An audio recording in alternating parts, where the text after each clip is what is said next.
अर्ज किया है, तुझे देखा तो आई जान में जान, तुझे देखा तो आई जान में जान, आज भी आएगा ट्रिग्नोमेट्री में सवालों का तूफान। बोलो वाह वाह। तो हेलो दोस्तों, मैं हूं प्रिंस और स्वागत करता हूं आपका 24/7 class 9th and 10th channel पे। तो मैं हूं आप लोगों का मैथ्स मेंटोर और हम क्लास 10th की मैथमेटिक्स में अपना चैप्टर ट्रिग्नोमेट्री देख रहे थे, जहां पे हमने टी रेशोज के कंसेप्ट्स की पूरी कहानी पढ़ ली थी। उसके बाद अपने टी रेशोज के कंसेप्ट पे बेस्ड सवालों की सीरीज देख रहे थे। तो इसी सवालों की सीरीज को आगे बढ़ाते हुए इस लेक्चर में कुछ और शानदार और तगड़े वैरायटी के सवालों को डिस्कस करेंगे। तो बिना टाइम वेस्ट किए हुए लेक्चर की कहानी को शुरू करते हैं। तो ये रहा सर हमारे लेक्चर का सबसे पहला सवाल। सबसे पहले अपने सवाल को पढ़ लेते हैं। सवाल कह रहा है, if cosec A is equal to √10 find the other T ratios. तो फटाफट तरीके से सवाल का एक्सप्लेनेशन देख लेते हैं। सवाल ने हमें यहां पे कोसेक ए की वैल्यू प्रोवाइड कर दी है। उसके बाद सवाल हमसे अपने गिवन डेटा के एंगल पे बेस्ड बचे हुए सारे के सारे टी रेशियोज की वैल्यू पूछ रहा है। तो एक्सप्लेनेशन की कहानी क्लियर हो गई होगी और ये भी समझ में आ रहा होगा कि ये सवाल टाइप 2 वाली वैरायटी का है, जिसको टैकल करना जानते हैं। तो बिना टाइम वेस्ट किए हुए सवाल को सॉल्व कर लेते हैं। तो सबसे पहले सिचुएशन के लिए रैंडमली एक राइट एंगल ट्रायंगल को ड्रॉ कर लेंगे। तो यहां पे बिल्कुल रैंडमली एक राइट एंगल ट्रायंगल को ड्रॉ कर लिया। अब बारी आती है ट्रायंगल के नामकरण की। तो सतर्क हो जाइए सर, ये वाली सिचुएशन के बारे में हमने अपने लास्ट लेक्चर में सीखा था कि नामकरण करते वक्त इस वाले डेटा को ध्यान में रखना होता है। क्या करेंगे सर, समझिएगा। तो यहां पे इसको पढ़ने का एक तरीका हो सकता है कोसेक ए, या फिर इसी को और बेहतर तरीके से ऐसा बोल सकते हैं कोसेक ऑफ एंगल ए। और हम ये भली बाती बहुत अच्छे से जानते हैं कि मेरा जो गिवन डेटा का ये एंगल है, ये एंगल मेरे ड्रॉ किए गए ट्रायंगल में एज एक्यूट एंगल रिप्रेजेंट होना ही चाहिए। यानी कि सर मुझे अपने ड्रॉ किए गए इस ट्रायंगल में angle A as acute angle दिखना ही चाहिए। अब बोलोगे सर कि मेरे ट्रायंगल में ये एक्यूट एंगल, ये एक्यूट एंगल, यानी कि सर सिचुएशन के हिसाब से मुझे अपने ट्रायंगल में या तो इसको एंगल ए बनाना पड़ेगा या तो इसको एंगल ए बनाना पड़ेगा। किसको बनाए सर? तो आपकी मर्जी है किसको बनाना है, आप दोनों में से किसी को भी बना सकते हो। तो मान लो बिल्कुल रैंडमली प्रिंस सर यहां पे इस वाले एंगल को एंगल ए बना देते हैं।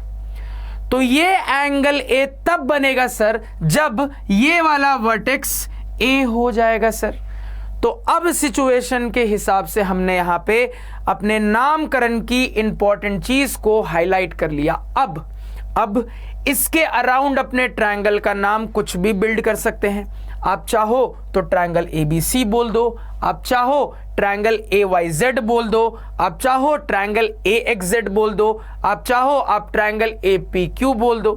तो इसके अराउंड कोई भी नाम बिल्ड कर लीजिए। तो मान लो बिल्कुल रैंडमली इसके अराउंड में नाम बिल्ड कर लेता हूं ट्रायंगल ABC। अब सर A को तो हाईलाइट कर लिया, बचा है B और C। तो वर्टेक्स B और C को कहां हाईलाइट करें सर? तो यहां पे जवाब होगा, आप चाहें तो इसको B इसको C बोल सकते हैं, या फिर आप चाहें तो इसको B इसको C भी बोल सकते हैं, कोई दिक्कत नहीं है सर। तो सिचुएशन के हिसाब से अगेन मान लो बिल्कुल रैंडमली मैं इस वाले को वर्टेक्स B बना देता हूं, इस वाले को वर्टेक्स C बना देता हूं। तो अब राइट एंगल ट्रायंगल ड्रॉ कर लिया और इसके साथ साथ सिचुएशन के हिसाब से ट्रायंगल का नामकरण भी कर लिया। अब यहां पे अपने प्रॉपर सॉल्यूशन की कहानी देख लेते हैं, ध्यान दीजिएगा। तो अब यहां पे आप बोलोगे सर कि मेरे ट्रायंगल में मुझे अपना टारगेट एंगल दिख रहा है, यानी कि PBH की कहानी भी पता चल जाएगी। मार्क कर लेते हैं। तो 90 के सामने वाला जो अपोजिट साइड होगा वो होगा हाइपोटेनियस। अगेन कहोगे सर कि एंगल के सामने वाली खिड़की में परपेंडिकुलर रहता है, जो बच गया वो बेस हो जाएगा सर। अब यहां पे अपने गिवन डेटा को एनालाइज करते हैं, क्योंकि हमें पता है कि हम अपने गिवन डेटा की मदद से अपने ट्रायंगल के दो साइड्स की लेंथ पता कर सकते हैं। फटाफट काम पे लगते हैं। तो कह दोगे सर कि गिवन है कोसेक A बराबर √10 और पीबीएच के टर्म में कोसेक को कैसे लिखते हैं ये भी मुझे पता है सर। कोसेक होता है साइन का रेसिप्रोकल, यानी कि पीबीएच के टर्म्स में कोसेक की कहानी हो जाएगी h by P, hypotenuse by perpendicular, ये हो जाएगा √10। तो फॉर्मेट है p बाई क्यू का, इसको भी p बाई क्यू के फॉर्मेट में लिखेंगे तो ये हो जाएगा √10/1। अब यहां से कंपैरिजन करके हम हाइपोटेनियस और परपेंडिकुलर पता कर सकते हैं, पता कर लेते हैं। तो यहां से बोल देंगे सर कि मेरे ट्रायंगल का हाइपोटेनियस हो जाएगा √10 k यूनिट्स, इसी तरीके से मेरे ट्रायंगल का परपेंडिकुलर हो जाएगा 1 k यूनिट्स, जिसको सिंपली मैं k यूनिट्स बोल सकता हूं। इस डेटा को रिप्रेजेंट कर लेते हैं। h हो गया √10k, ये हो गया सर √10k यूनिट्स, और आपका परपेंडिकुलर हो गया k यूनिट्स, इसको भी रिप्रेजेंट कर लिया। तो अब मुझे अपने ट्रायंगल के 3 में से 2 साइड्स पता है सर, तीसरे वाले को भी फाइंड आउट कर लेंगे। कैसे? पाइथागोरस की मदद से। पाइथागोरस थ्योरम लगाएंगे तो लिख लेंगे h² बराबर p² प्लस b²। क्या निकालना बाकी है कहोगे सर? बेस, यानी कि b निकालना बाकी है। b वाले टर्म को अकेला कर लेते हैं, अकेला कर लेंगे तो ये हो जाएगा b² बराबर h² माइनस p², यानी कि यहां से लिख सकता हूं b बराबर स्क्वायर रूट के अंदर h² minus p²। Value putting कर लेते हैं तो कह दोगे b बराबर स्क्वायर रूट के अंदर h आपका यहां पे गिवन है √10k, यानी कि √10k का स्क्वायर, माइनस p आपका गिवन है k यूनिट्स, यानी कि हो जाएगा k का स्क्वायर। इसको सिंप्लीफाई कर लेते हैं सर, तो ये बन जाएगा आपका 10k स्क्वायर माइनस ये बन जाएगा k स्क्वायर, तो ये हो गया स्क्वायर रूट के अंदर 9k स्क्वायर, जिसको सिंप्लीफाई करने के बाद आ जाएगा 3k। तो हमने अपने राइट एंगल ट्रायंगल का बेस भी निकाल लिया है 3k यूनिट्स, इसको भी हाईलाइट कर लेते हैं सर। तो ये हो जाएगा हमारा 3k यूनिट्स। अब चूंकि मुझे अपने ट्रायंगल के तीनों साइड्स पता चल चुके हैं, अब सवाल में कोई भी दम नहीं बचा है, इजीली सारे टी रेशियोज फाइंड आउट कर सकते हैं। एक एक करके करते हैं सर। तो देखो, सबसे पहले कोसेक गिवन है तो साइन निकाल लेते हैं। तो साइन ए या तो आप पीबीएच की मदद से भी निकाल सकते हो, या फिर मैं डायरेक्टली कह सकता हूं सर साइन होता है कोसेक का रेसिप्रोकल, यानी कि साइन ए बराबर 1/कोसेक ए। वैल्यू पुटिंग कर लेंगे सर तो ये हो जाएगा 1/√10। तो हमने यहां पे साइन निकाल लिया। अब मान लो कॉस निकाल लेते हैं। कॉस ए पीबीएच के टर्म्स में हो जाएगा base by hypotenuse. Value putting कर ले सर तो ये बन जाएगा 3k units divided by √10k units. तो 3k units divided by √10k units, k से k गया, वैल्यू आ रही है 3/√10। तो हमने यहां पे cos a की भी वैल्यू को कैलकुलेट कर लिया है सर। अब यहां पे cos आ गया है सर, तो इजीली सेक भी निकाल सकते हैं। सेक को पीबीएच की मदद से भी निकाल सकते हो, या फिर आप चाहो सर तो सिंपली सेक होता है कॉस का रेसिप्रोकल, इस तरीके से भी निकाल सकते हो। तो यहां पे सेक ए को हम बोल देते हैं 1/cos a। वैल्यू पुटिंग कर ले तो 1 डिवाइडेड बाई 3/√10, 1 डिवाइडेड बाई 3/√10, यानी कि ये सिंप्लीफाई होके आ जाएगा √10/3। तो ये हमने यहां पे निकाल लिया सर सेक ए। ठीक है, क्या बचा सर? tan बचा है, tan निकाल लेते हैं सर। tan को आप पीबीएच की मदद से भी निकाल सकते हो, या फिर साइन बाई कॉस करके भी निकाल सकते हो। मान लो मैं पीबीएच की मदद से निकालता हूं तो tan होता है पीबीएच के टर्म्स में perpendicular by base. Value putting करेंगे सर तो ये हो जाएगा k units by 3k units. तो k units by 3k units, k से k गया, वैल्यू आ जाएगी 1/3। तो tan a निकाल लिया। अब cot a भी निकाल लेते हैं सर। तो cot a को अगेन 2 तरीके से निकाल सकते हो, आप पीबीएच की मदद से भी निकाल सकते हो, या फिर आप चाहो तो cot को tan का रेसिप्रोकल बोल के भी निकाल सकते हो। तो यहां पे बोल देते हैं cot a बराबर 1/tan a। वैल्यू पुटिंग कर लेंगे सर तो ये हो जाएगा 1 डिवाइडेड बाई 1/3, यानी कि ये आ जाएगा सिंप्लीफिकेशन के बाद 3। तो cot a भी निकाल लिया। तो कुल मिला के हमने यहां पे अपने सारे के सारे रिमेनिंग टी रेशियोज की वैल्यू निकाल ली है। तो 5 टी रेशियोज की वैल्यू आनी चाहिए, एक बार गिन लीजिए सर। तो 1, 2, 3, 4 और ये 5 बिल्कुल आ चुकी है सर। सवाल की कहानी कंप्लीट होती है, फटाफट नोट डाउन करिए। अब एक बार इस सवाल का प्रॉपर प्रेजेंटेशन देख लेते हैं। ध्यान दीजिएगा सर प्रॉपर प्रेजेंटेशन पे। तो सबसे पहले रैंडमली ट्रायंगल बनाते हैं सर, और सिचुएशन के हिसाब से जैसे सिखाया है नामकरण करते हैं। तो इस बात को लिख के बताइएगा, consider a right angle triangle ABC right angled at B। ठीक है सर, तो जो हमने बनाया उसको यहां पे लिख के बोला। अब आगे अपने गिवन डेटा की मदद से ट्रायंगल के दो साइड्स निकल के आ जाएंगे सर। निकाल लिया, प्रोसेस देख ली है। अब जो रिमेनिंग साइड है उसको पाइथागोरस की मदद से निकाल सकते हैं। अगेन निकाल लिया सर, इन सब को रिप्रेजेंट कर लिया सर। तो अब मुझे अपने ट्रायंगल के तीनों साइड्स पता हैं। अब हर टी रेशो को कैलकुलेट कर सकते हैं, सिखा दिया है सर, वही यहां पे लिखा है, फटाफट स्क्रीनशॉट ले लीजिए। क्लियर है सर? नेक्स्ट सवाल पे चलते हैं, ध्यान दीजिएगा। अब ये रहा सर हमारा नेक्स्ट सवाल। सबसे पहले अपने सवाल को पढ़ लेते हैं। सवाल कह रहा है, in a right angle triangle ABC right angled at B if sine of angle A is equal to 3/5 find all T ratios of angle C। तो फटाफट तरीके से सवाल का एक्सप्लेनेशन देख लेते हैं। सवाल के अंदर एक राइट एंगल ट्रायंगल ABC पे चर्चा चल रही है। कैसी चर्चा चल रही है सर? सवाल ने मुझे बता दिया है कि मेरे ट्रायंगल का जो 90 डिग्री वाला इंटीरियर एंगल है वो वर्टेक्स B पे बन रहा है। इसके साथ साथ सवाल ने यह भी बता दिया है कि मेरे ट्रायंगल में साइन ऑफ एंगल A की जो वैल्यू है ये वैल्यू 3/5 के इक्वल है।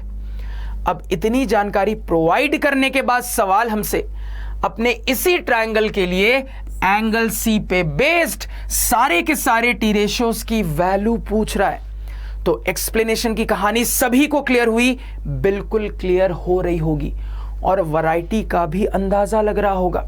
आपको यहां पे क्लियरली दिख रहा होगा सर कि सवाल की कहानी कुछ ऐसी है कि सवाल के अंदर एक राइट एंगल ट्रायंगल ABC पे चर्चा चल रही है, और सवाल पढ़ के ये समझ में आता है कि मेरे ट्रायंगल के दो एक्यूट एंगल्स हैं, एंगल A और एंगल C। सवाल ने मुझे अपने ट्रायंगल के एक्यूट एंगल A पे बेस्ड एक टी रेशो की वैल्यू प्रोवाइड कर दी। उसके बाद सवाल हमसे अपने इसी ट्रायंगल के लिए दूसरे वाले एक्यूट एंगल यानी कि एंगल C पे बेस्ड सारे के सारे टी रेशोज की वैल्यू पूछ रहा है। तो ये कहानी सुनते ही रिकॉल होता है कि ये वाली कहानी हमने टाइप 2 वाली वैरायटी के लिए सीखी है। तो यहां पे पकड़ में आ रहा है कि ये टाइप 2 वाला सवाल है जिसको टैकल करना जानते हैं। तो बिना टाइम वेस्ट किए हुए सवाल को सॉल्व कर लेते हैं। तो सबसे पहले रैंडम तरीके से एक राइट एंगल ट्रायंगल को ड्रॉ कर लेंगे। तो यहां पे बिल्कुल रैंडम तरीके से एक राइट एंगल ट्रायंगल को ड्रॉ कर लेते हैं। तो रैंडमली एक राइट एंगल ट्रायंगल को हमने ड्रॉ कर लिया। अब बारी आती है ट्रायंगल के नामकरण की। तो पंडित जी ने ऑलरेडी ट्रायंगल का नामकरण कर दिया है, ट्रायंगल ABC। अब मुद्दा यह है सर कि मेरे वर्टिसेस के प्लेसमेंट के लिए फुल फ्रीडम है या फिर कोई रिस्ट्रिक्शन है सर। मुद्दा यह है कि क्या मैं यहां पे किसी भी वर्टेक्स को A, किसी को भी B, किसी को भी C बोल सकता हूं, या फिर किसको कहां प्लेस करना है इसके लिए कोई रिस्ट्रिक्शन है। तो सवाल पढ़ के समझ में आता है सर कि एक छोटी सी रिस्ट्रिक्शन है। क्या रिस्ट्रिक्शन है? ध्यान दीजिएगा। क्लियरली सवाल में यह बोला गया है कि मेरा ट्रायंगल इस तरीके से है कि मेरे ट्रायंगल में 90 डिग्री वाला इंटीरियर एंगल वर्टेक्स B पे बन रहा है। अब मेरे ड्रॉ किए गए राइट एंगल ट्रायंगल में 90 डिग्री वाला इंटीरियर एंगल यहां पे बन रहा है, यानी कि सवाल के अनुसार ये वाला वर्टेक्स B हो जाएगा सर। तो वर्टेक्स B के प्लेसमेंट के लिए रिस्ट्रिक्शन थी। अब A और C के प्लेसमेंट के लिए कोई भी रिस्ट्रिक्शन नहीं है। आपकी मर्जी है, या तो आप इसको A इसको C बोल दो, या फिर आप इसको A इसको C बोल दो सर। तो मान लो बिल्कुल रैंडमली मैं इस वाले वर्टेक्स को A बोल देता हूं, इस वाले को C बोल देता हूं। तो सिचुएशन के हिसाब से ट्रायंगल भी ड्रॉ कर लिया और ट्रायंगल का प्रॉपर तरीके से सवाल के हिसाब से नामकरण भी कर लिया। अब आगे बढ़ते हैं सर। तो अगर अपने गिवन डेटा की बात करें तो गिवन डेटा में जिस एंगल पे चर्चा चल रही है उसको पहले रिप्रेजेंट कर लेते हैं। तो एंगल A पे चर्चा चल रही है सर, एंगल A को रिप्रेजेंट कर लिया। अब जैसे ही मैंने अपना टारगेट एंगल फिक्स कर लिया तो PBH की कहानी भी फिक्स हो गई। हाईलाइट कर लेते हैं। तो कहोगे सर 90 के सामने वाला ये जो अपोजिट साइड है ये हो जाएगा हाइपोटेनियस। फिर कहोगे सर कि एंगल के सामने वाली खिड़की में परपेंडिकुलर रहता है, और ये जो बच गया सर ये आपका बेस हो जाएगा। तो हमने यहाँ पे सिचुएशन के हिसाब से पी, बी और एच की कहानी को मार्क कर लिया। अब अपने गिवन डेटा को उठाते हैं जो कि है sin A is equal to 3/5। तो मुझे बहुत अच्छे से पता है सर कि मैं अपने इस गिवन डेटा की मदद से अपने ट्रायंगल के दो साइड्स पता कर लूंगा। फटाफट पता कर लेता हूं। तो PBH के टर्म्स में साइन होता है परपेंडिकुलर बाय हाइपोटेनियस, ये वैल्यू हो गई 3/5 के इक्वल। अब यहां से कंपैरिजन करके हम अपने ट्रायंगल के परपेंडिकुलर और हाइपोटेनियस की लेंथ निकाल सकते हैं। लिख लेते हैं सर। तो कह दोगे कि मेरे ट्रायंगल का परपेंडिकुलर हो जाएगा 3k यूनिट्स का, अगेन कह दोगे मेरे ट्रायंगल का हाइपोटेनियस हो जाएगा 5k यूनिट्स का। तो ये जो अपने ट्रायंगल के दो साइड्स की लेंथ निकाली है इसको फिगर में हाईलाइट भी कर लेते हैं। तो परपेंडिकुलर है 3k, परपेंडिकुलर है सर 3k यूनिट्स, और आपका हाइपोटेनियस है 5k, हाइपोटेनियस है 5k यूनिट्स। तो ट्रायंगल के तीन में से दो साइड्स की लेंथ मिल गई है, तीसरा वाला भी निकाल लेंगे पाइथागोरस की मदद से। पाइथागोरस लगा लेते हैं। तो पाइथागोरस लगाओगे तो कह दोगे सर कि फिगर में जो हाइपोटेनियस का स्क्वायर होगा ये perpendicular square plus base square के इक्वल होगा। क्या निकालना है सर? बेस। तो बेस वाले टर्म को अकेला कर लेते हैं। अकेला करेंगे तो ये बन जाएगा बेस स्क्वायर बराबर hypotenuse square minus perpendicular square, यानी कि यहां से लिख सकते हैं बेस बराबर स्क्वायर रूट के अंदर hypotenuse square minus perpendicular square. अब यहां पे डेटा पुटिंग कर लेते हैं सर। तो हाइपोटेनियस की लेंथ गिवन है यहां पे 5k यूनिट्स, तो ये हो गया 5k का स्क्वायर माइनस परपेंडिकुलर की लेंथ गिवन है 3k यूनिट्स, तो ये हो गया यहां पे 3k का स्क्वायर। इसको सिंप्लीफाई आप स्क्वायर करके घटा के भी कर सकते हो या फिर a plus B a minus B, क्योंकि a square minus B square है, इस तरीके से फॉर्मूले से भी कर सकते हो। सर सिंपल कैलकुलेशन है, सीधे स्क्वायर करके घटा के ही कर लेते हैं।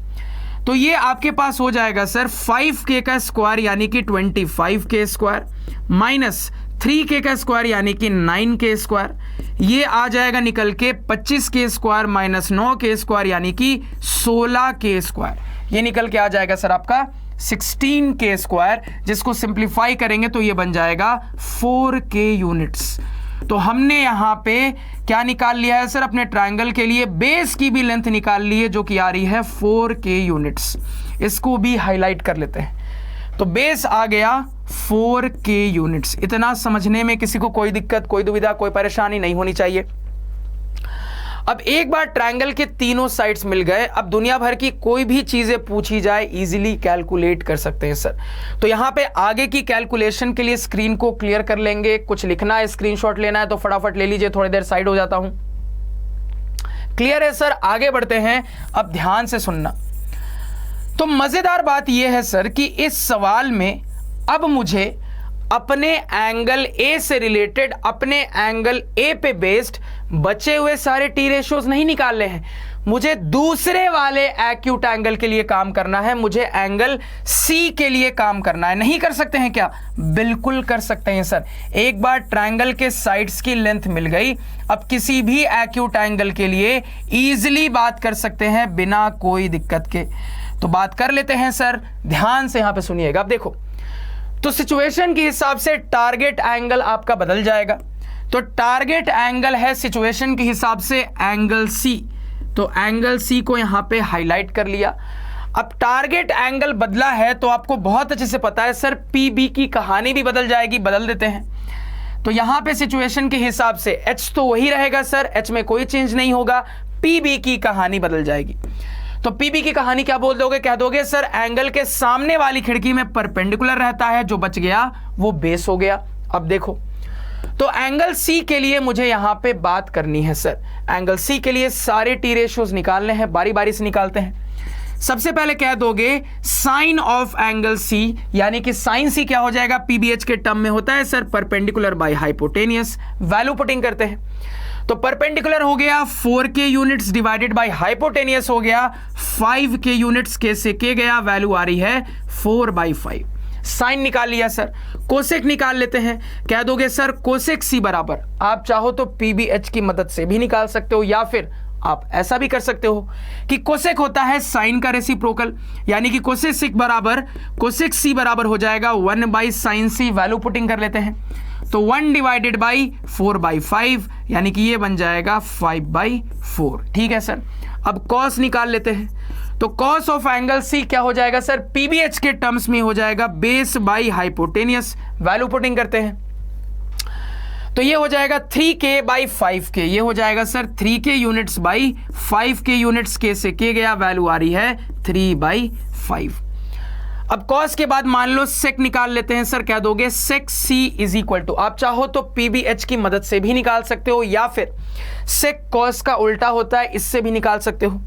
तो यहां पे बोल देंगे सेक सी बराबर 1/cos सी, और यहां पे अब वैल्यू पुटिंग करें सर तो 1 डिवाइडेड बाई यहां पे 3/5 हो जाएगा। सिंप्लीफाई कर लेंगे तो यही वैल्यू आ जाएगी 5/3। कोई दिक्कत नहीं है। तो 6 में से 4 टी रेशियोज पता कर लिया। अब tan और cot बचा है, इनको भी निकाल लेते हैं सर। तो यहां पे कह दोगे tan c बराबर पीबीएच के टर्म्स में हो जाएगा परपेंडिकुलर बाई बेस। आप चाहते तो साइन बाई कॉस करके भी निकाल सकते थे, कोई दिक्कत नहीं है सर। तो वैल्यू पुटिंग करेंगे p/b की तो ये बन जाएगा 4k/3k, ये हो गया sir 4k units by 3k units, के से के गया, वैल्यू आ रही है 4/3। तो tan ऑफ एंगल सी निकाल लिया। अब cot निकाल लेते हैं sir. cot of angle C क्या हो जाएगा, आप चाहो तो पीबीएच की मदद से निकाल लो, या cot होता है tan का रेसिप्रोकल, ऐसे भी निकाल सकते हो सर। तो cot ऑफ एंगल सी बराबर 1/tan c कर देते हैं। वैल्यू पुटिंग करेंगे तो 1 डिवाइडेड बाई 4/3, यानी कि ये बन जाएगा 3/4। तो यहां पे हम गिन सकते हैं सर 1 2 3 4 5 6, यानी कि हमने अपने ट्रायंगल में एक्यूट एंगल सी के लिए सारे के सारे टी रेशियोज की वैल्यू कैलकुलेट कर ली है। फटाफट नोट डाउन कर लीजिए।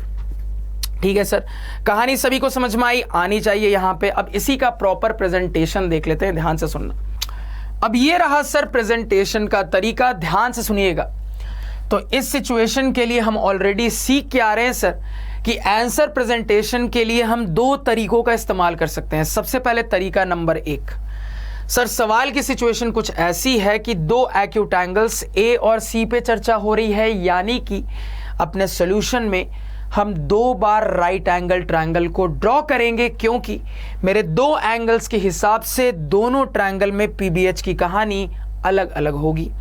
या फिर प्रेजेंटेशन का एक और तरीका ये हो सकता है कि आप एक ही बार राइट एंगल ट्रायंगल को ड्रॉ करिए, उसमें कहीं पे भी तुम पीबीएच रिप्रेजेंट मत करना, ये कहानी तुम लैंग्वेज में बताओगे। कैसे बताओगे, तो सबसे पहले तुम बोलोगे considering angle A S target angle, इसके हिसाब से पीबीएच बताओगे।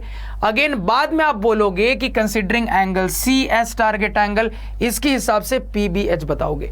तो एग्जाम में प्रेजेंटेशन के लिए आप दोनों में से कोई भी तरीके का इस्तेमाल कर सकते हो। मैंने यहां पे तरीके नंबर 2 का इस्तेमाल किया है, समझाऊंगा, पहले एक बार स्क्रीनशॉट ले लो। क्लियर है सर? अब ध्यान से यहां पे एक्सप्लेनेशन को सुनना। तो सिचुएशन के लिए सबसे पहले अपने राइट एंगल ट्रायंगल को ड्रॉ कर लिया। अब ये जो आपने ड्रॉ किया है, ये जो आपने कंस्ट्रक्ट किया है, इसके बारे में सॉल्यूशन के शुरुआत में ही बताएंगे। तो शुरुआत में ही बोला कि consider are right angle triangle ABC right angled at B. अब आगे बात करने के लिए तुरंत आपको अपने टारगेट एंगल को सेलेक्ट करना पड़ेगा। तो सबसे पहले हम अपने गिवन डेटा वाले टारगेट एंगल को सेलेक्ट करते हैं। तो हमने लिखा यहां पे considering angle A S target angle, या फिर इसी बात को आप दूसरे लैंग्वेज में भी लिख सकते हो इस तरीके से, now with angle A S target angle. अब जैसे आपने टारगेट एंगल मान लिया, इस हिसाब से पीबीएच की कहानी पता करेंगे। तो इस टारगेट एंगल के हिसाब से कह दोगे सामने वाला, यानी कि ये BC हो जाएगा परपेंडिकुलर, ये बात आपने बताई। अगेन कहोगे सर AB हो जाएगा बेस, ये आपने बताया। अगेन कहोगे सर हाइपोटेनियस हो जाएगा AC, ये भी आपने बताया। अब अपने गिवन डेटा को एनालाइज करने की बारी, क्योंकि यहां से मुझे अपने ट्रायंगल के 2 साइड्स मिल जाएंगे। तो यहां पे एनालाइज किया और मुझे अपने ट्रायंगल में परपेंडिकुलर और हाइपोटेनियस की लेंथ निकल के आ गई। अब ये जो लेंथ आई है, इसको अपने डायग्राम में रिप्रेजेंट कर लेंगे। तो ट्रायंगल के 3 में से 2 साइड्स पता चल गए, एक निकालना बाकी है। पाइथागोरस लगाया और निकाल लिया। और अगेन पाइथागोरस से जो लेंथ आई है उसको भी रिप्रेजेंट कर लेंगे। तो अब मेरे ट्रायंगल के तीनों साइड्स की लेंथ मुझे पता चल चुकी है। अब अपने टारगेट एंगल को चेंज करने की बारी। तो अब लिखेंगे considering angle C S target angle. तो ये वाली बात यहां पे लिख दी, now considering angle C S target angle. अब टारगेट एंगल बदलने के कारण पीबी की कहानी बदली है, तो क्या हो गई है वो आप यहां पे बताओगे। वो आपने बता दी। अब ये बता दिया है, इसके बाद सवाल में कुछ भी दम नहीं बचा। मुझे इसके लिए सारे के सारे टी रेशियोज पूछे जा रहे थे, लाइन से निकाल लेंगे। सर निकालने के कई तरीके हो सकते हैं। सर टी रेशियोज निकालने के लिए आप फॉर्मूले के हिसाब से पीबीएच के कहानी का यूज कर सकते हो, या फिर जो आपको मैंने स्पेशल टाइप के फॉर्मूलेस बताए हैं, जैसे कि टैन होता है साइन बाई कॉस, कोसेक होता है 1 बाई साइन, सेक होता है 1 बाई कॉस। इस तरीके से भी आप इस्तेमाल से अपने टी रेशियोज को कैलकुलेट कर सकते हो। फटाफट इसका भी स्क्रीनशॉट ले लो। क्लियर है सर, सिंपल कहानी, इतना लिख दोगे, मजाल है कोई आपके आधे नंबर भी काट दे। नेक्स्ट सवाल पे चलते हैं, ध्यान दीजिएगा। अब ये रहा सर हमारा नेक्स्ट सवाल, अगेन एक बेहतरीन सवाल। सबसे पहले अपने सवाल को पढ़ लेते हैं। सवाल कह रहा है if sine A is equal to 1/3 find cos A into cosec A plus tan A into sec A. तो फटाफट तरीके से सवाल का एक्सप्लेनेशन देख लेते हैं। सवाल ने हमें यहां पे साइन ए की वैल्यू प्रोवाइड कर दी है। उसके बाद सवाल हमसे एक एक्सप्रेशन की वैल्यू पूछ रहा है। सवाल हमसे cos A into cosec A plus tan A into sec A की वैल्यू पूछ रहा है। तो सवाल की वैरायटी का अंदाजा मिल रहा है, बिल्कुल मिलना चाहिए। आपको दिखना चाहिए कि सवाल ने मुझे कोई एक पर्टिकुलर टी रेशो की वैल्यू प्रोवाइड कर दी है। उसके बाद सवाल हमसे अपने गिवन डेटा वाले एंगल पे बेस्ड एक एक्सप्रेशन की वैल्यू पूछ रहा है। यानी कि तुरंत रिकॉल होता है कि ये हमारे सवालों की टाइप 2 वाली वैरायटी है, जिसको टैकल करना जानते हैं। अब इस सिचुएशन को सॉल्व करने के मैं आप लोगों को 2 तरीके सिखाऊंगा सर। सबसे पहले तरीका नंबर 1 देखिए। तो सिचुएशन के हिसाब से सबसे पहले रैंडमली एक राइट एंगल ट्रायंगल को क्रिएट कर लेते हैं। तो यहां पे सिचुएशन के हिसाब से रैंडमली एक राइट एंगल ट्रायंगल को क्रिएट कर लिया सर। अब बारी है ट्रायंगल के नामकरण की। तो पंडित जी ने यहां पे ट्रायंगल का कोई भी नामकरण नहीं किया है, तो क्या हम कुछ भी नामकरण कर सकते हैं? रुक जाइए, ठहर जाइए सर। नामकरण करते वक्त आपको एक इंपॉर्टेंट बात का ध्यान रखना है। आपको यहां पे दिखना चाहिए कि गिवन डेटा में ये जो टारगेट एंगल है, यानी कि एंगल ए, ये एंगल ए आपको अपने ट्रायंगल में एज एक्यूट एंगल रिप्रेजेंट करना ही करना है। और ये तभी रिप्रेजेंट होगा अगर आप या तो इस वर्टेक्स को ए मान लो या फिर इस वाले को ए मान लो।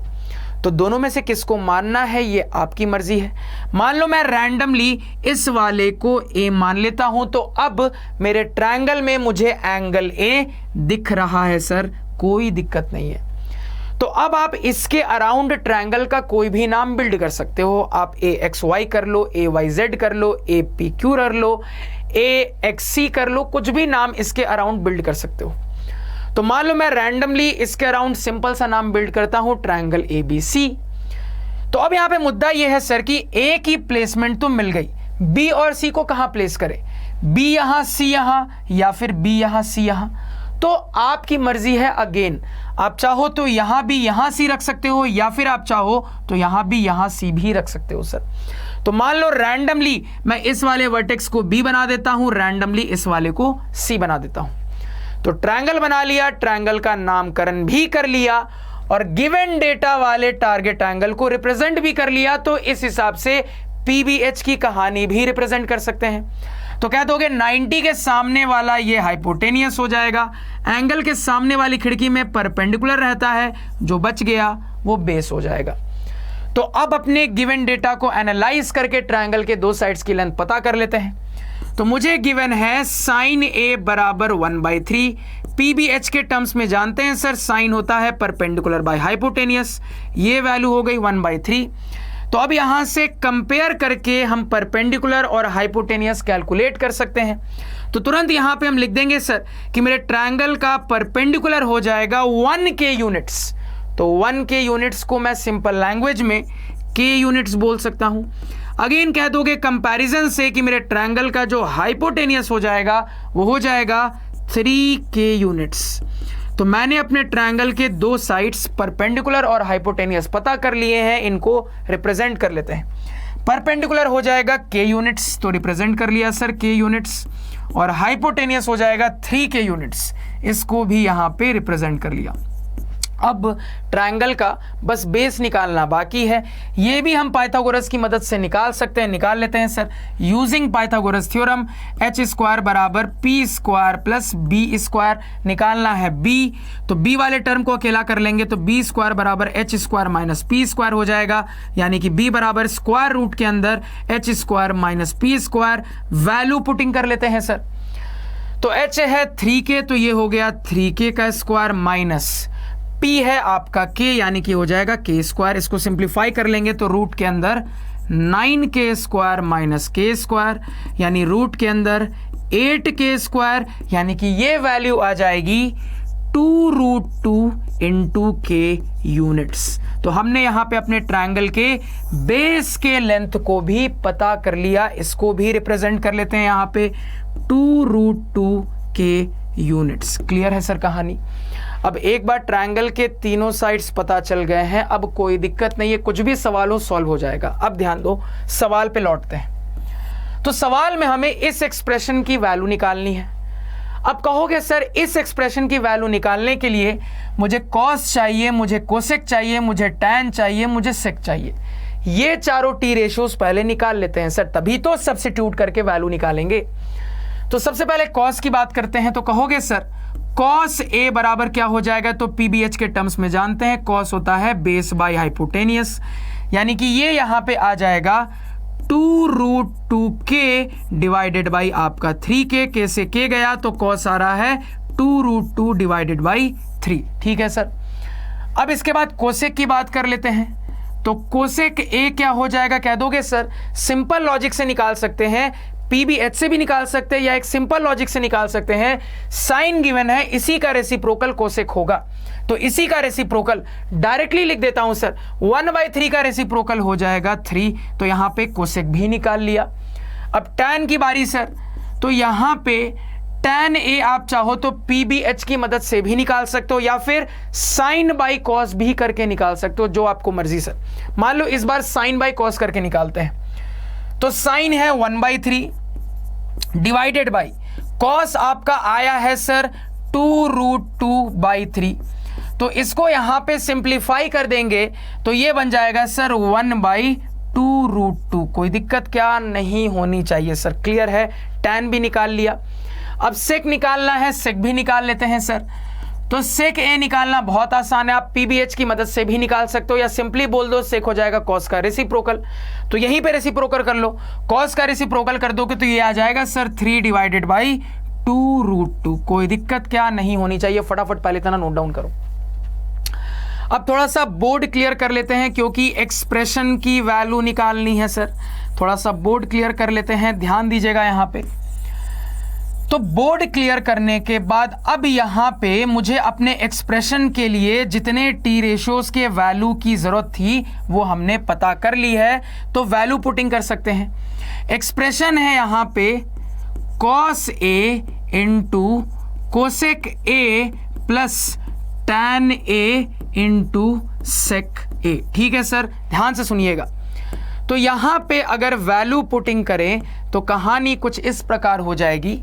कॉस की वैल्यू कितनी आई है, तो कह दोगे सर कॉस आया है 2√2/3, 2√2/3 इंटू कोसेक कितना आया है, तो कह दोगे सर कोसेक आया है 3, लिख लिया, प्लस टैन कितना आया है, तो टैन आया है सर 1/2√2 इंटू सेक कितना आया है, तो कह दोगे सर सेक आया है 3/2√2। इसको सिंप्लीफाई कर लेते हैं सर। तो सिंप्लीफाई यहां पे करेंगे तो बोल दोगे 3 से 3 गया, यहां ऊपर में बचा है 2√2, प्लस यहां पे करेंगे सर तो 3 डिवाइडेड बाई, देखो नीचे हो जाएगा 2√2 का स्क्वायर, यानी कि ये बन जाएगा आपका 8। तो आप चाहो तो अपना आंसर यहां तक में छोड़ सकते हो, या फिर आप अच्छे से एलसीएम लेके सिंप्लीफाई करके भी दिखा सकते हो, कोई दिक्कत नहीं है। मान लो मैं एलसीएम लेके और सिंप्लीफाई करता हूं तो डिनोमिनेटर में 8 हो जाएगा, ये बन जाएगा आपका 16√2 प्लस यहां पे हो जाएगा 3। तो आंसर यहां भी छोड़ सकते हो, यहां भी छोड़ सकते हो, दोनों में से कोई भी गलत नहीं है। फटाफट नोट डाउन कर लीजिए। स्क्रीनशॉट ले लीजिए सर। समझ में आया, आसान सवाल, पढ़ी हुई वैरायटी को यहां पे टैकल कर रहे हैं सर, ठीक है। अब देखो, तो ये सॉल्व करने का मेथड नंबर 1 मैंने आपको बताया। अब सॉल्व करने का मेथड नंबर 2 भी बहुत बढ़िया है। देखिए, देखो मेथड नंबर 1 में थोड़ा ज्यादा टाइम लगा। क्यों सर? तो टाइम इसलिए लगा क्योंकि मुझे अपने मेथड नंबर 1 के अंतर्गत 1 2 3 4 टाइप के टी रेशोज की वैल्यू पहले निकालनी पड़ी, तब जाके मेरा काम हुआ। अब देखो, एक और यहां पे आपको चीज बता रहा हूं जो कि आपको पूरे ट्रिग्नोमेट्री में काम आएगी। इस बात को याद रखिएगा, कॉपी पे लिख दीजिए। देखो, ट्रिग्नोमेट्री में हमेशा याद रखना, कहीं पे कोई भी दिक्कत हो, कहीं पे ट्रिग्नोमेट्री में कोई भी परेशानी हो रही हो, पूरी दुनिया को साइन कॉस में बदल दो। क्या मैंने बोला? ट्रिग्नोमेट्री में कुछ भी कॉम्प्लिकेटेड हो रहा हो, कुछ समझ में नहीं आ रहा हो, कहीं अटक रहे हो, कुछ भी प्रॉब्लम हो रही हो, एक ब्रह्मास्त्र है ट्रिग्नोमेट्री का, और वो ब्रह्मास्त्र है पूरी दुनिया को साइन कॉस में बदल दो। That's it. ये कर दोगे, सवाल इजीली सॉल्व हो जाएगा। अब देखो, पूरी दुनिया को साइन कॉस में बदला जा सकता है। कैसे? एक बार देखते हैं, ध्यान से सुनना। तो आप कोई भी टी रेशो उठाओ सर, वो टी रेशो या तो साइन या कॉस होगा, या फिर वो साइन कॉस में बदला जा सकता है। ये चीज ऑलरेडी मैंने आपको सिखाई है।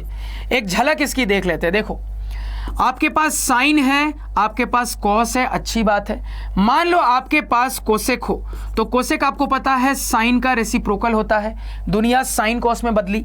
अगेन मान लो आपके पास सेक हो, सेक को आप लिख सकते हो कॉस का रेसिप्रोकल, अगेन दुनिया साइन कॉस में बदली। मान लो आपके पास टैन हो, टैन को आप लिख सकते हो साइन बाई कॉस, अगेन दुनिया साइन कॉस में बदली।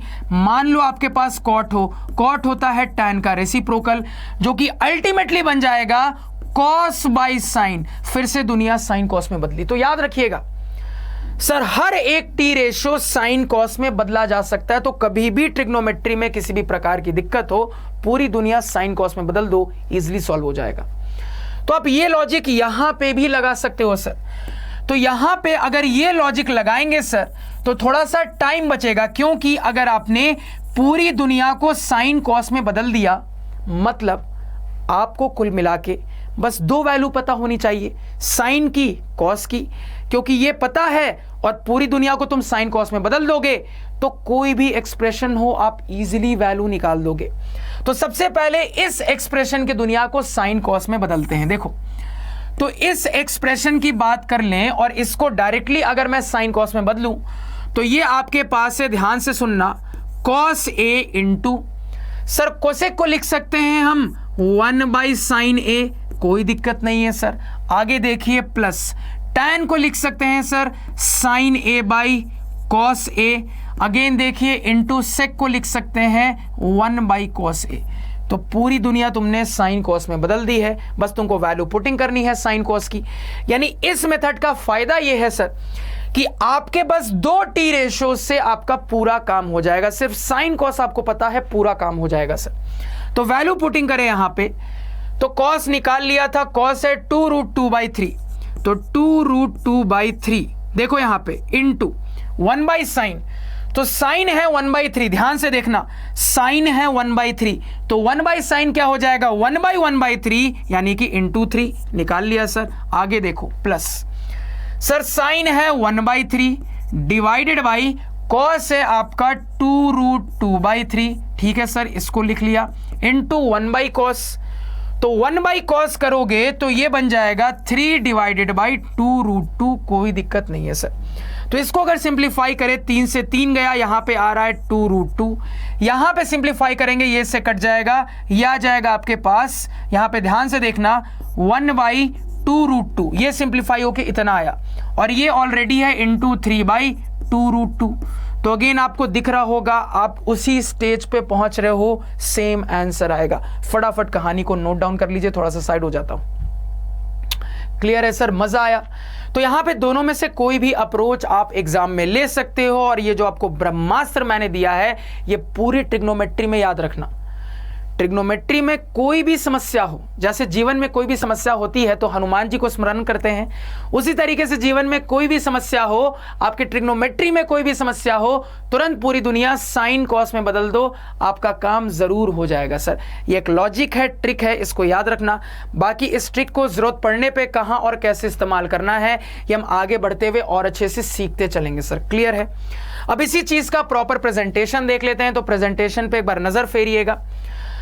तो सबसे पहले अपने राइट एंगल ट्रायंगल को ड्रॉ किया सर, और ये जो ड्रॉ किया है इसको लिख के बताएंगे। तो लिख के बताया, consider are right angle triangle ABC right angled at B। अब ये करने के बाद क्या करेंगे सर? ये करने के बाद अपने गिवन डेटा को एनालाइज करके ट्रायंगल के दो साइड्स निकालेंगे।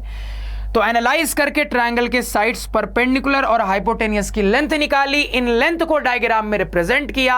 अब बचे हुए साइड की लेंथ पाइथागोरस की मदद से निकाली, इसको भी रिप्रेजेंट किया। अब सिचुएशन के हिसाब से मैंने यहां पे मेथड नंबर 1 से सॉल्व किया है, यानी कि एक्सप्रेशन में जो भी टी रेशियोज की जरूरत है उन सब की वैल्यूज मैंने बारी बारी से निकाली, और वैल्यूज निकालने के बाद फाइनली अपने एक्सप्रेशन में पुट किया, सॉल्व कर लिया। तो स्क्रीनशॉट ले लीजिए सर, यहां पे पहले इसका स्क्रीनशॉट ले लीजिए, अब यहां पे इसका भी स्क्रीनशॉट ले लीजिए। कहानी क्लियर हुई? बिल्कुल क्लियर होनी चाहिए सर। अब नेक्स्ट सवाल पे चलते हैं, ध्यान दीजिएगा। अब ये रहा सर हमारा नेक्स्ट सवाल, अगेन एक धांसू सवाल। सबसे पहले अपने सवाल को पढ़ लेते हैं। सवाल कह रहा है if cosec A is equal to 2 find the value of 1/tan A plus sine A by 1 plus cos A।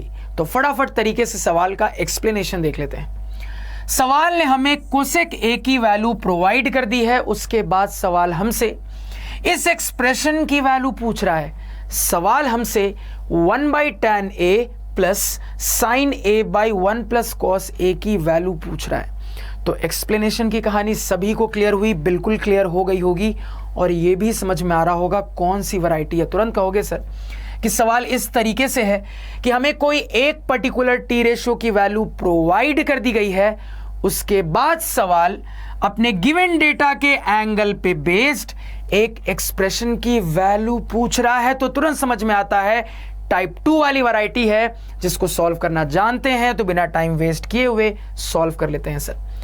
तो इस सवाल को भी दोनों मेथड से सॉल्व करके देखेंगे। सबसे पहले मेथड नंबर 1। तो सिचुएशन के लिए पहले रैंडमली एक राइट एंगल ट्रायंगल को ड्रॉ कर लेते हैं। तो रैंडमली एक राइट एंगल ट्रायंगल को ड्रॉ कर लिया। अब बारी आती है ट्रायंगल के नामकरण की। तो पंडित जी ने यहां पे कोई नामकरण नहीं किया है, तो नामकरण हमें करना पड़ेगा। अब कुछ भी नामकरण कर सकते हैं क्या? नहीं, सतर्क हो जाइए। यहां से मुझे दिख रहा है सर कि मुझे अपने ट्रायंगल में एज एक्यूट एंगल ए दिखना ही चाहिए, और ये तभी दिखेगा अगर या तो ये वाला वर्टेक्स ए हो या फिर ये वाला वर्टेक्स ए हो। तो किसको ए बनाना है ये आपकी मर्जी है। मान लो मैं रैंडमली इस वाले को ए बना देता हूं। अब इसके अराउंड ट्रायंगल का कोई भी नाम बिल्ड कर लीजिए। मान लो मैं रैंडमली इसके अराउंड अपने ट्रायंगल का नाम बिल्ड कर लेता हूं, ट्रायंगल ABC। अब मुद्दा यह है B और C को कहां पे प्लेस करें। तो अगेन आपकी मर्जी है, आप चाहो तो B यहां C यहां रख सकते हो, या फिर आप चाहो तो B यहां C यहां पे भी रख सकते हो। तो मान लो बिल्कुल रैंडमली मैं B को यहां पे रख लेता हूं, C को यहां पे रख लेता हूं। तो ट्रायंगल बना लिया, ट्रायंगल का नामकरण भी कर लिया। अब अपने गिवन डेटा वाले एंगल को रिप्रेजेंट कर लेते हैं, यानी कि एंगल A को रिप्रेजेंट कर लेते हैं। इस हिसाब से PBH की कहानी भी रिप्रेजेंट हो जाएगी। तो ध्यान दीजिएगा, 90 के सामने वाला ये जो अपोजिट साइड है ये हो जाएगा सर हाइपोटेनियस। एंगल के सामने वाली खिड़की में परपेंडिकुलर रहता है, जो बच गया वो बेस हो जाएगा सर। तो PBH को भी अपने ट्रायंगल में रिप्रेजेंट कर लिया सर। अब यहां पे अपने गिवन डेटा को डिकोड कर लेते हैं। तो डेटा है कोसेक A बराबर 2, ठीक है सर। तो इसको हम PBH के टर्म्स में लिखना जानते हैं। कोसेक होता है साइन का रेसिप्रोकल, यानी कि P/H का रेसिप्रोकल, यानी ये हो जाएगा H/P, हाइपोटेनियस बाई परपेंडिकुलर। ये वैल्यू है 2 के बराबर। सिचुएशन के हिसाब से अगर मैं 2 को P/Q फॉर्म में लिखूंगा तो लिख सकता हूं 2/1। अब यहां से कंपैरिजन करके मुझे अपने ट्रायंगल के दो साइड्स हाइपोटेनियस और परपेंडिकुलर पता चल जाएंगे। मैं तुरंत यहां से बोल दूंगा कि मेरे ट्रायंगल में हाइपोटेनियस की लेंथ हो जाएगी 2k यूनिट्स। अगेन मैं बोल दूंगा कि मेरे ट्रायंगल में परपेंडिकुलर की लेंथ हो जाएगी 1k यूनिट्स, जिसको सिंपली मैं k यूनिट्स बोल सकता हूं। आप 1k को ही k बोल सकते हो सर, कोई दिक्कत नहीं है। तो मैंने अपने ट्रायंगल में हाइपोटेनियस और परपेंडिकुलर पता कर लिया है, इसको रिप्रेजेंट कर लेते हैं। हाइपोटेनियस आया है 2k यूनिट्स और आपका परपेंडिकुलर आया है सर k यूनिट्स। तो ट्रायंगल में 3 में से 2 साइड्स पता चल गए हैं सर, बेस बचा है, इसको भी पाइथागोरस से निकाल सकते हैं। तो कह दोगे सर हाइपोटेनियस स्क्वायर बराबर perpendicular square plus base square. निकालना क्या है सर, बेस। तो बेस वाले टर्म को अकेला कर लेंगे तो ये हो जाएगा hypotenuse square minus perpendicular square, यानी कि आपका बेस हो जाएगा स्क्वायर रूट के अंदर hypotenuse square minus perpendicular square. Value putting कर लेते हैं।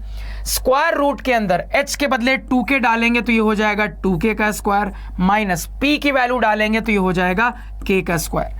सिंप्लीफाई करेंगे तो आ जाएगा सर, ये बन गया 4k स्क्वायर माइनस ये बन गया k स्क्वायर, यानी कि रूट अंडर 3k स्क्वायर, जिसको सिंप्लीफाई करके लिख सकते हैं रूट 3k यूनिट्स। तो हमने यहां पे अपने ट्रायंगल में बेस की भी लेंथ निकाल ली है, रिप्रेजेंट कर लेते हैं रूट 3k यूनिट्स। इतना समझने में कोई दिक्कत नहीं होनी चाहिए सर। अब एक बार ट्रायंगल के तीनों साइड्स की लेंथ पता चल गई, अब कुछ भी गधा घोड़ा हाथी दे सब निकाल सकते हैं सर। तो पहले स्क्रीन को क्लियर कर लेते हैं। तो पहले यहां पे स्क्रीन को अच्छे से क्लियर कर लेते हैं सर, ध्यान दीजिएगा। तो यहां पे हमने अपने स्क्रीन को आधा क्लियर कर लिया और यहां के साथ हमने अपने स्क्रीन को पूरा क्लियर कर लिया सर, ठीक है। अब मुद्दे पे आते हैं, अपने एक्सप्रेशन पे आते हैं। तो एक्सप्रेशन की वैल्यू पता करने के लिए मुझे tan चाहिए, मुझे sin चाहिए, मुझे cos चाहिए। निकालते हैं सर। तो देखो, सबसे पहले मेरा दिमाग चल रहा है कि sin आसानी से आ जाएगा क्योंकि कोसेक गिवन है और मुझे पता है सर कि sin जो होता है ये कोसेक का रेसिप्रोकल होता है। sin डायरेक्टली आ जाएगा। कह दोगे सर sin a बराबर 1 बाई कोसेक ए, यानी कि हम सीधे लिख सकते हैं सर 2 का रेसिप्रोकल हो जाएगा 1/2। क्लियर है। तो साइन आ गया सर। अब क्या निकालना है, कॉस भी निकालना है। कॉस निकाल लेते हैं सर। तो कॉस पीबीएच के टर्म्स में लिख लें तो base by hypotenuse. Value putting कर लेते हैं सर। तो बेस है आपका root 3k units by hypotenuse है आपका 2k यूनिट्स। के से के गया, वैल्यू आ रही है रूट 3/2। तो हमने यहां पे कॉस भी निकाल लिया, तो साइन निकाल लिया, कॉस निकाल लिया, टैन निकालना बाकी है। टैन को आप चाहो तो पीबीएच के मदद से भी निकाल सकते हो या साइन और कॉस के मदद से भी निकाल सकते हो। मान लो मैं साइन और कॉस की मदद से निकालता हूं तो sine A by cos A, sine A की वैल्यू है 1/2 डिवाइडेड बाई कॉस ए की वैल्यू है रूट 3/2। सिंप्लीफाई करेंगे 2 से 2 जाएगा, ये बन जाएगा 1/√3। तो एक्सप्रेशन की वैल्यू निकालने के लिए जितने भी टी रेशोज की जरूरत थी सब आ चुका है, पुट करते हैं सर। तो एक्सप्रेशन है 1/tan a plus sine A divided by 1 plus cos A. देखो यहां पे सर, तो 1/tan a, ध्यान से सुनना सर, 1/tan a का क्या मतलब हो गया, 1/tan a का मतलब इसका रेसिप्रोकल ही हो गया। 1/tan क्या होता है, कॉट ही होता है ना सर। तो 1/tan a सिंपली कह दोगे इसका रेसिप्रोकल। तो ये डायरेक्टली लिख सकता हूं 1/√3 का रेसिप्रोकल यानी कि √3 प्लस साइन ए क्या हो जाएगा सर, तो साइन ए बोल दोगे यहां 1/2 डिवाइडेड बाई नीचे 1 प्लस कॉस ए आपका हो जाएगा √3/2। ठीक है सर। अब इसको सिंप्लीफाई कर लेते हैं। देखो तो √3 प्लस, ध्यान से देखना, ऊपर है 1/2 डिवाइडेड बाई नीचे एलसीएम ले ले सर, तो ये हो जाएगा यहां पे 2 प्लस √3, ये बन जाएगा सर। इसको और अच्छे से सिंप्लीफाई करें तो ये हो जाएगा √3 प्लस, ये बन जाएगा सर, इससे ये कट गया 1 डिवाइडेड बाई आपका 2 प्लस √3। पहले इतना नोट डाउन कर लीजिए सर फटाफट। इतना सभी ने नोट डाउन कर लिया। अब देखो, अब ये करने के बाद इस चीज को और सिंप्लीफाई किया जा सकता है, क्योंकि हर बार मैंने आपको एक चीज सिखाई है, एक चीज बताई है कि अगर डिनोमिनेटर में इर्रेशनल नंबर आ रहा हो तो इर्रेशनल नहीं छोड़ते हैं, उसको सिंप्लीफाई कर लेते हैं सर। तो यहां पे अगर मैं सिंप्लीफाई करूंगा तो देखो इस वाले पोर्शन को ना रैशनलाइज कर लेता हूं साइड में जाके, इसको साइड में रैशनलाइज कर लूंगा सर, तो ये बन जाएगा 1 डिवाइडेड बाई यहां पे 2 प्लस √3, रैशनलाइज करने के लिए ऊपर नीचे 2 माइनस √3 से मल्टीप्लाई कर लेते हैं सर। तो जैसे ही ये करेंगे तो ये हो जाएगा 2 माइनस √3 और नीचे हो गया आपका देखो a plus B a minus b a square minus B square, 2 का स्क्वायर 4 माइनस √3 का स्क्वायर 3, यानी कि 2 माइनस √3/1, जिसको सिंपली मैं 2 माइनस √3 बोल सकता हूं। तो इस पूरी चीज के बदले में सीधे 2 माइनस √3 लिख सकता हूं। यानी समझना आपका एक्सप्रेशन क्या हो गया, पहले से √3 है प्लस इस पूरे चीज को रैशनलाइज करके देखा, ये आ रहा है 2 माइनस √3 यहां पे, यानी कि सिंप्लीफाई करें सर तो √3 प्लस 2 माइनस √3, √3 से √3 गया, वैल्यू आ गई 2। फटाफट कहानी को नोट डाउन कर लीजिए। तो उम्मीद करता हूं डाउट नहीं हुआ होगा। देखो यहां पे मैंने डायरेक्टली आंसर कैसे पुट किया, कहोगे सर ये है 1/tan a, 1/tan a का क्या मतलब हुआ, tan a का रेसिप्रोकल, तो tan a था 1/√3, इसका रेसिप्रोकल हो गया √3, डायरेक्टली ऐसे लिखा। अगेन यहां पे ये जो कहानी आई, तो आंसर कभी भी ऐसा मत छोड़ना कि डिनोमिनेटर में इर्रेशनल नंबर दिखे, हमेशा सिखाया है सर रैशनलाइज करके आंसर देना है। अब देखो दिमाग लगाओ, अगर आप पहले एलसीएम लेके सिंप्लीफाई करते तब रैशनलाइज करते तो बहुत कॉम्प्लिकेटेड हो जाता। बुद्धिमानी इस चीज में थी कि जिसके कारण इर्रेशनल बन रहा था, जिसके कारण यहां पे आपके डिनोमिनेटर को रैशनलाइज करने की जरूरत पड़ रही थी, उस पोर्शन को अलग से रैशनलाइज कर लिया और उसको सीधे पुट कर दिया, आसानी से आंसर आ गया। एलसीएम लेने के बाद रैशनलाइज करते तो कॉम्प्लिकेटेड हो जाता, इस पोजीशन में रैशनलाइज करके सिंप्लीफाई करना ज्यादा आसान रहा। सर समझ में आया क्या? बिल्कुल आना चाहिए, नोट डाउन करो। तो आंसर आ रहा है सर यहां पे 2, तो इसी चीज को अच्छे से प्रेजेंट करना आपका होमवर्क रहेगा सर। अब नेक्स्ट सवाल पे चलते हैं। अब ये रहा सर हमारा नेक्स्ट सवाल, एक और धांसू सवाल। सबसे पहले अपने सवाल को पढ़ लेते हैं। सवाल कह रहा है if tan a is equal to √2 - 1 show that sin a into cos a is equal to √2/4। तो फटाफट तरीके से सवाल का एक्सप्लेनेशन देख लेते हैं। सवाल ने हमें यहां पे tan a की वैल्यू प्रोवाइड कर दी है, उसके बाद सवाल हमसे ये प्रूफ करने को कह रहा है, ये साबित करने को कह रहा है, ये शो करने को कह रहा है कि sin a into cos a की जो वैल्यू आएगी इस सिचुएशन में, ये वैल्यू √2/4 के बराबर होगी सर। तो एक्सप्लेनेशन की कहानी सभी को क्लियर हो गई होगी और वैरायटी का भी पता चल रहा होगा। तुरंत कहोगे कि सवाल की सिचुएशन में गिवन डेटा के रूप में कोई एक पर्टिकुलर टी रेशो की वैल्यू प्रोवाइड कर दी गई है, उसके बाद अपने गिवन डेटा वाले एंगल पे बेस्ड एक पूरा एक्सप्रेशन प्रूफ डैट के रूप में यहां पे दे दिया गया है। तो तुरंत दिमाग में स्ट्राइक करता है कि सर ये तो हमारे टाइप 2 वाली वैरायटी है जिसको टैकल करना जानते हैं सर। अब ध्यान से सुनना सर, इसी सेम सवाल को एक और तरीके से पूछा जा सकता था। कैसे? तो वो इतना करता कि यहां पे ये वाला डेटा प्रोवाइड करने के बाद, इस गिवन डेटा को देने के बाद आपसे कह देता find the value of sin a into cos a, that's it. ऐसे भी सवाल पूछा जा सकता था, कॉपी पे नोट डाउन कर लीजिए। तो यहां पे बिना टाइम वेस्ट किए हुए सॉल्व करते हैं। सबसे पहले सिचुएशन के हिसाब से अपना राइट एंगल ट्रायंगल ड्रॉ कर लेते हैं। तो यहां पे रैंडमली एक राइट एंगल ट्रायंगल को हमने ड्रॉ कर लिया। बारी आती है ट्रायंगल के नामकरण की। पंडित जी ने नामकरण नहीं किया है तो हम ही नामकरण कर लेंगे। अब रैंडमली कैसे भी नहीं कर सकते, ध्यान रखते हुए नामकरण करना है। कहोगे सर ये वाली चीज बड़ी इंपॉर्टेंट है, यहां से ये जो एंगल ए की कहानी आ रही है, ये कहानी ऐसी होनी चाहिए कि आपको अपने इस ड्रॉ किए गए राइट एंगल ट्रायंगल में एंगल ए को एज एक्यूट एंगल रिप्रेजेंट करना ही करना है। और ये तभी हो पाएगा अगर या तो ये वाला वर्टेक्स से बने या तो ये वाला वर्टेक्स से बने। किसको बनाना है ये आपकी मर्जी है। मान लो यहां पे मैं रैंडमली इसको वर्टेक्स ए बना देता हूं। अब इसके अराउंड ट्रायंगल का कोई भी नाम तुम बिल्ड कर सकते हो। मान लो मैं रैंडमली ट्रायंगल का नाम बिल्ड करता हूं ट्रायंगल एबीसी। तो ए को प्लेस कर लिया, बी और सी को प्लेस करने की बारी। तो अगेन आपकी मर्जी है, या तो इसको बी इसको सी बोल दो, या फिर इसको बी इसको सी बोल दो। तो मान लो मैं रैंडमली इसको बी बोल देता हूं और इस वाले को सी बोल देता हूं।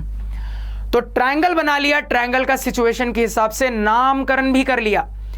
अब अपने गिवन डेटा वाले टारगेट एंगल पे आते हैं, इसको रिप्रेजेंट कर लेते हैं सर। तो एंगल ए को जैसे ही मैंने रिप्रेजेंट किया तो पीबीएच की कहानी भी फिक्स हो गई। पता कर लेते हैं। कहोगे सर 90 के सामने वाला अपोजिट साइड होता है हाइपोटेनियस, एंगल के सामने वाली खिड़की में परपेंडिकुलर रहता है, जो बच गया वो बेस हो जाएगा सर। फिगर की पूरी कहानी सॉर्टेड है। अब यहां पे अपने गिवन डेटा पे आ जाते हैं, तो ध्यान से सुनना। तो अगेन आपके दिमाग में चलेगा कि सर इस टाइप के सवाल को सॉल्व करने के दो मेथड हो सकते हैं। अब कोइंसिडेंटली यहां पे दोनों मेथड एक ही है। क्यों? क्योंकि ऑलरेडी आपको दिख रहा है कि जो यहां पे टी रेशियोज की कहानी है ये ऑलरेडी साइन और कॉस में ही है। कुछ और रहता तब तो साइन कॉस में बदलते ना, यहां तो ऑलरेडी साइन और कॉस में है। तो कुल मिला के इस सिचुएशन में दोनों मेथड एक ही तरीके से काम करेंगे सर। तो यहां पे कैसे सॉल्व करेंगे सर? सिंपल सा फंडा है सॉल्व करने का। एलएचएस को उठाएंगे, वैल्यू निकालेंगे, आरएचएस के बराबर दिखा देंगे, काम हो जाएगा सर। तो करते हैं यहां पे, ध्यान से सुनिएगा। तो सबसे पहले अपने गिवन डेटा को एनालाइज करके ट्रायंगल के 3 में से 2 साइड्स कैलकुलेट कर लेते हैं। तो यहां पे अपने गिवन डेटा को एनालाइज करें तो मुझे गिवन है tan a is equal to √2 - 1। ठीक है सर, अब ध्यान से सुनना। पीबीएच के टर्म्स में बात करें तो मेरा tan हो जाएगा परपेंडिकुलर बाई बेस, यानी ये वैल्यू है √2 - 1। तो अगर मैं इस वैल्यू को भी p/q फॉर्म में लिखूं तो इस तरीके से लिख सकता हूं।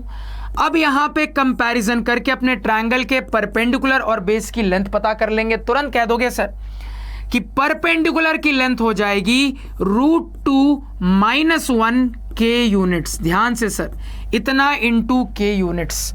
उसके अलावा यहां पे बेस की लेंथ हो जाएगी 1 k यूनिट्स, जिसको सिंपली मैं k यूनिट्स बोल सकता हूं सर, कोई दिक्कत नहीं है। अब ये जो P और B की लेंथ आई है इसको फिगर में रिप्रेजेंट कर लेते हैं। P आया है √2 - 1 k, तो P आया है √2 - 1 इंटू k यूनिट्स। इसके अलावा यहां पे बेस यानी कि B आया है k यूनिट्स, रिप्रेजेंट कर लिया। तो ट्रायंगल के 3 में से 2 साइड्स पता चल चुके हैं सर। तीसरा भी पता कर सकते हैं। डायरेक्टली लिखता हूं यहां पे सर, क्या दोगे? हाइपोटेनियस हो जाएगा स्क्वायर रूट के अंदर p² प्लस b²। कैलकुलेट करते हैं सर। स्क्वायर रूट के अंदर p² का मतलब हो जाएगा √2 - 1 इंटू k, इस पूरी चीज का होल स्क्वायर, प्लस b² का मतलब हो जाएगा k का स्क्वायर। सिंप्लीफाई करते हैं सर, ध्यान देना। तो यहां पे सिंप्लीफाई करेंगे तो अंदर वाली चीज हो जाएगी √2 - 1, इसका होल स्क्वायर इंटू k²। समझना, कहीं पे भी अगर a इंटू बी का कुछ मान लो होल स्क्वायर है तो आपने एक्सपोनेंट एंड रेडिकल्स पढ़ा है सर 9th में। सर यहां पे इसी चीज को मैं a² इंटू b² के फॉर्म में भी लिख सकता हूं, वही मैंने यहां पे किया है सर। अब ये करने से क्या फायदा हुआ है ये हम देखेंगे सर। आगे जाके है प्लस k²। ठीक है सर। यहां पे अब ये करने से फायदा ये हुआ है सर कि k² को कॉमन निकाला जा सकता है और रूट के बाहर किया जा सकता है। तो k² को अगर हम यहां पे कॉमन निकाल लें सर रूट के अंदर ही, तो मेरे पास क्या बचेगा? थोड़ा ध्यान से देखना। तो यहां पे मेरे पास बचेगा √2 - 1 का होल स्क्वायर, और आगे जाके k² निकाल लिया है तो 1 बचेगा सर। ठीक है। अब ये रूट के बाहर आएगा तो k बन जाएगा इंटू रूट के अंदर। अभी ये जो चीज है इसको सिंप्लीफाई करेंगे सर।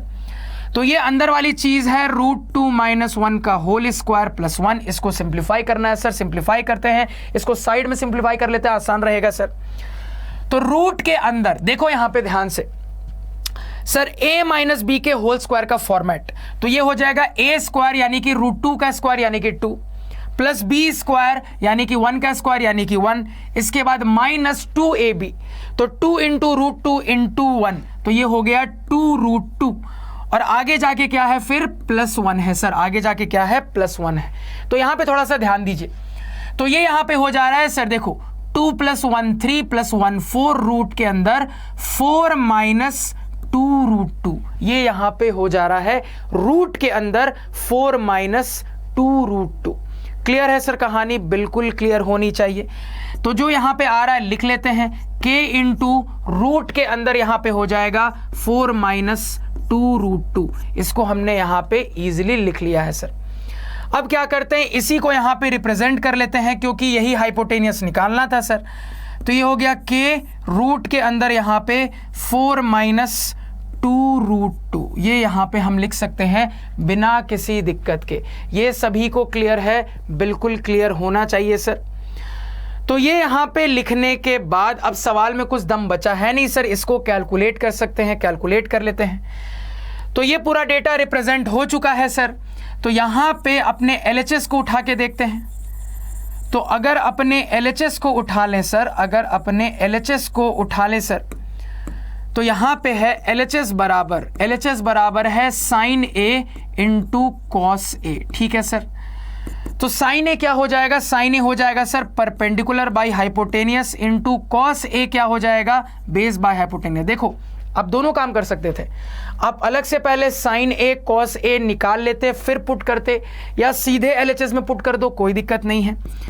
तो यहां पे देखो ये करने से क्या फायदा हुआ, ऊपर न्यूमरेटर में हो गया p इंटू बी, नीचे हो गया h स्क्वायर। अब h थोड़ा खतरनाक टाइप का आ रहा था, तो जब h स्क्वायर करोगे तो ये थोड़ा सा सिंपल बन जाएगा सर, ये फायदा हुआ। तो ये यहां पे करेंगे तो p इंटू बी क्या हो जाएगा? तो p इंटू बी करिएगा तो ये हो जाएगा k इंटू √2 माइनस 1 इंटू के, √2 माइनस 1 इंटू के डिवाइडेड बाय नीचे हो जाएगा h स्क्वायर। इसका स्क्वायर करिएगा तो k का स्क्वायर बन गया k स्क्वायर इंटू ये स्क्वायर करिएगा सर तो रूट स्क्वायर एक दूसरे के जाने दुश्मन, एक दूसरे को खत्म कर देंगे। आपके पास बचेगा 4 माइनस 2√2। कोई दिक्कत नहीं है सर, क्लियर है? अब देखो यहां पे, अब यहां पे सिंप्लीफिकेशन करें तो 2 के मिलके k स्क्वायर को खत्म कर देंगे, यानी ये वाली चीज आ रही है, इसी को सिंप्लीफाई करके देखना है। सिंप्लीफाई करके देखते हैं, ध्यान से सुनिएगा। तो इस वाली चीज को अगर यहां पे हम सिंप्लीफाई करके थोड़ा सा देखें सर, तो ये कहानी आ रही है ऊपर √2 माइनस 1 और नीचे आ रहा है सर 4 माइनस 2√2। ठीक है सर। तो यहां पे चेक करते हैं कुछ कॉमन निकाला जा सकता है क्या? ध्यान से सुनना। तो मेरा यहां पे दिमाग चल रहा है सर कि मैं डिनोमिनेटर में 2√2 को कॉमन निकाल सकता हूं। ध्यान से देखना, ऊपर है √2 माइनस 1, नीचे मैं यहां पे 2√2 को कॉमन निकाल सकता हूं। जैसे ही मैं करूंगा तो क्या होगा समझना सर, ये 4 है तो इसमें से 2√2 कॉमन निकाल लेंगे तो √2 बचेगा। चेक कर लो, इनको वापस मल्टीप्लाई कर दोगे 4 बन जाएगा, माइनस यहां से आपके पास बचा 1। अब ये करने से फायदा ये हुआ कि ये और ये कैंसिल हो गए, आपके पास आ रहा है 1/2√2। ठीक है सर। अब देखो, अब आपको पता है डिनोमिनेटर में हम रूट नहीं छोड़ते हैं, रैशनलाइज करते हैं। रैशनलाइज करने के लिए ऊपर नीचे √2 से मल्टीप्लाई करेंगे, तो 1/2√2 है, ऊपर नीचे √2 से मल्टीप्लाई करेंगे सर, तो ये बन जाएगा ऊपर में √2, नीचे बन जाएगा आपका 4। क्या यही मुझे प्रूव नहीं करना था? बिल्कुल सर, बराबर RHS प्रूव कर लिया। तो सवाल बहुत आसान है, थोड़ा सा कैलकुलेशन का पार्ट ट्रिकी है, ये आपको ध्यान से करना है सर। तो उम्मीद करता हूं सवाल की कहानी समझ में आई होगी, आनी चाहिए। एक अच्छा सवाल था, एक बेहतरीन सवाल था, जहां पे तुम लोग इस पॉइंट पे आके अटक सकते थे, क्योंकि आपका दिमाग चलना चाहिए कि LHS इसके बराबर आना चाहिए। तो ये जो खतरनाक सी चीज आ रही है, ये जरूर सिंप्लीफाई होना चाहिए। कैसे होगा सिंप्लीफाई? तो कहोगे सर ये बेकार सी जो चीज है ये इसमें नहीं दिख रही है ना, √2 माइनस 1 क्या आपको RHS में दिख रहा है? नहीं सर, यानी सर ये किसी ना किसी तरीके से कैंसिल होना चाहिए। तो A/B का फॉर्म है, ये कैसे कैंसिल होगा? तो आपको अगेन दिमाग चलना चाहिए कि सर यहां से ये चीज जरूर कॉमन निकलनी चाहिए। तो कॉमन निकालने के पर्सपेक्टिव से आपने सोचा तो कॉमन निकल गया। फिर कहानी ऐसी थी कि बस यहां पे डिनोमिनेटर को रैशनलाइज कर देंगे, आंसर आ जाएगा, क्योंकि इरैशनल डिनोमिनेटर कभी भी नहीं छोड़ते हैं। यही छोटी सी सवाल में पकड़ने वाली चीज थी। बाकी एक बेहतरीन सवाल, एक तगड़ा सवाल, फटाफट कहानी को नोट डाउन करिए। अगेन जैसा कि मैंने आपको बताया, आप चाहते तो अलग से साइन A, अलग से कॉस A निकालने के बाद भी यहां पे पुट कर सकते थे, लेकिन क्यों इतनी मेहनत करनी, सीधे पुट कर दिया सर, सीधे सॉल्व कर दिया। तो हर सवाल के लिए बहुत सारे तरीके, बहुत सारी चीजें बता रहा हूं, इनको ध्यान में रखिएगा। तो इस सवाल के साथ आज के लेक्चर की कहानी को यहीं पे एंड करते हैं। उम्मीद करूंगा सर कि आज के लेक्चर में जो भी बताया, जो भी सिखाया, जो भी समझाया बहुत अच्छे से क्लियर है, कहीं कोई डाउट नहीं है। अगर आपको लग रहा है कहीं पे कोई भी डाउट है सर, तो लेक्चर को उस पॉइंट पे दोबारा से देखिए, आपका डाउट पक्का क्लियर हो जाएगा। और अगर फिर भी क्लियर नहीं होता है तो थोड़ा सा स्लो मोशन में जाके देखिए। फिर भी नहीं होता है तो कमेंट सेक्शन में बताइए। प्रिंस सर हमेशा आपके डाउट्स को कमेंट सेक्शन में रिप्लाई बैक करने की कोशिश करते हैं। तो लेक्चर एंजॉय किया, लेक्चर पसंद आया सर, तो एक बार वीडियो को लाइक जरूर करिएगा और अपने दोस्तों के साथ शेयर जरूर करिएगा सर। अगेन इस आंसर को अच्छे से प्रेजेंट करना आपका होमवर्क रहेगा सर। क्लियर है कहानी? और एक और होमवर्क लिख लो कि आपको ये बिना के वाला, यानी के हटा के जो मेथड बताया था ना, उससे भी इन सारे सवालों को बना के देखना, ये भी आपका होमवर्क रहेगा। तो लेक्चर अच्छा लगा है सर तो वीडियो लाइक करिए, चैनल को सब्सक्राइब करिए और अपने दोस्तों को बताइए कि एक ऐसे फैकल्टी है मैथ्स में जो कि आप लोगों के लिए इतनी ज़्यादा मेहनत करते हैं। तो इसी नोट पे लेक्चर को एंड करते हैं सर। Thank you.